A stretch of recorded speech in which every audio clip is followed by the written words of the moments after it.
నోటి దూలనే ఖైదీకి కారణమైందంటారా? జైలు జీవితానికి కారణమైందంటారా?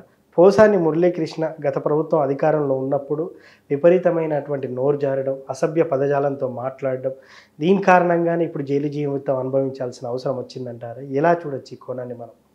నోరు మంచిదైతే ఊరు మందవుద్ది అంటారు. అవును, సామెత ఎప్పటి నుంచో ఉంది. ఎప్పటి నుంచో ఉంది. ఇవి కొన్ని అవుట్డేట్ కానీ సామెతలు ఉంటాయి. లేదు మాట్లాడదలుచుకుంటే కూడా మాట్లాడి ఆ మాట మీద నిలబడాలి. ఇప్పుడు దురుసుగా మాట్లాడొద్దని ఎవరు అనరు. అన్నిసార్లు నోరు మంచిగానే ఉంటే కుదరదు. కానీ ఎప్పుడు మంచిగా పెట్టుకోవాలి, ఎప్పుడు ఎదురు తిరగాలి, ఎప్పుడు మన స్వరాన్ని పెంచాలి, ఎప్పుడు తగ్గాలి తెలిసి ఉండాలి.